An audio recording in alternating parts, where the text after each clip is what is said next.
छोटी मोटी कौनी बेटी बर्तन खेले गुड़िया। छोटी मोटी सुंदर बेटी बर्तन खेले गुड़िया। पापा उनकर बर खोजे सर्विस नौकरिया। चाचा उनकर बर खोजे सर्विस नौकरिया।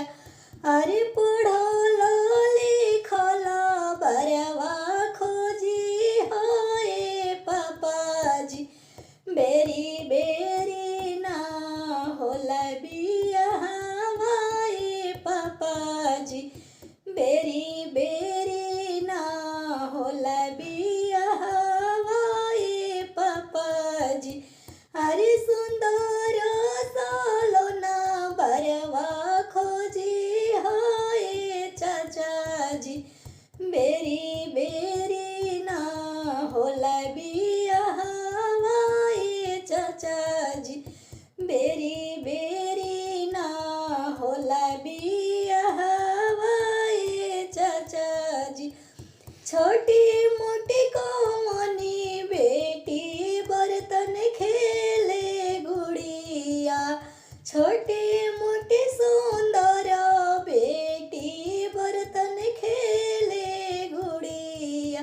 भैया उनकर बर खोजे सर्विस नौकरिया। भैया उनकर बर खोजे सर्विस नौकरिया। अरे सुंदर सालोना बरवा खोजी हाय भैया जी। बेरी बेरी ना होला बियाहवा ए भैया जी। अरे चतुर चालक बरवा खोजी हाय भैया जी। बेरी बेरी ना होला बियाहवा ए भैया जी।